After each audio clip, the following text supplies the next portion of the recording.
کریم صلی اللہ علیہ وسلم نے ارشاد فرمایا، میری امت میں سے 70,000 لوگ ایسے ہوں گے جو بغیر حساب و عذاب کے جنت میں داخل ہوں گے۔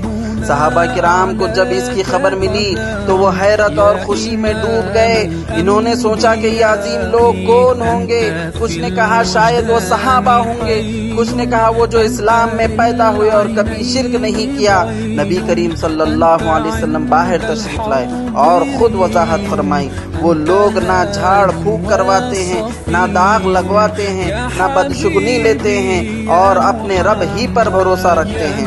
یہ حدیث ہمیں سکھاتی ہے کہ اللہ پر کامل بھروسہ ایمان کی سب سے اعلیٰ علامت ہے۔ صرف اللہ کی طرف رجوع، اسی سے مدد، اسی سے امید، یہی بندگی کا اصل مفہوم ہے۔ اللہ تعالیٰ بغیر حساب و کتاب جنت کا وعدہ ان لوگوں سے کیا ہے جو اللہ کے فیصلوں پر راضی رہتے ہیں اور اس کی قدرت پر یقین رکھتے ہیں۔ زندگی کے ہر لمحے میں اللہ پر بھروسہ رکھے، شرک، بدعت اور بدشگنی جیسے اعمال سے بچے، دعا، عبادت اور اخلاص کے ذریعے اللہ کی رضا حاصل کرے، چھوٹے بڑے ہر معاملے میں حسبنا اللہ و نعم الوکیل کہنا سیکھے۔ اے اللہ ہمیں بھی ان خوش نصیبوں میں شامل فرما جو بغیر حساب و عذاب کے جنت میں داخل ہو، اور ہمیں سچا توکل عطا فرما، آمین۔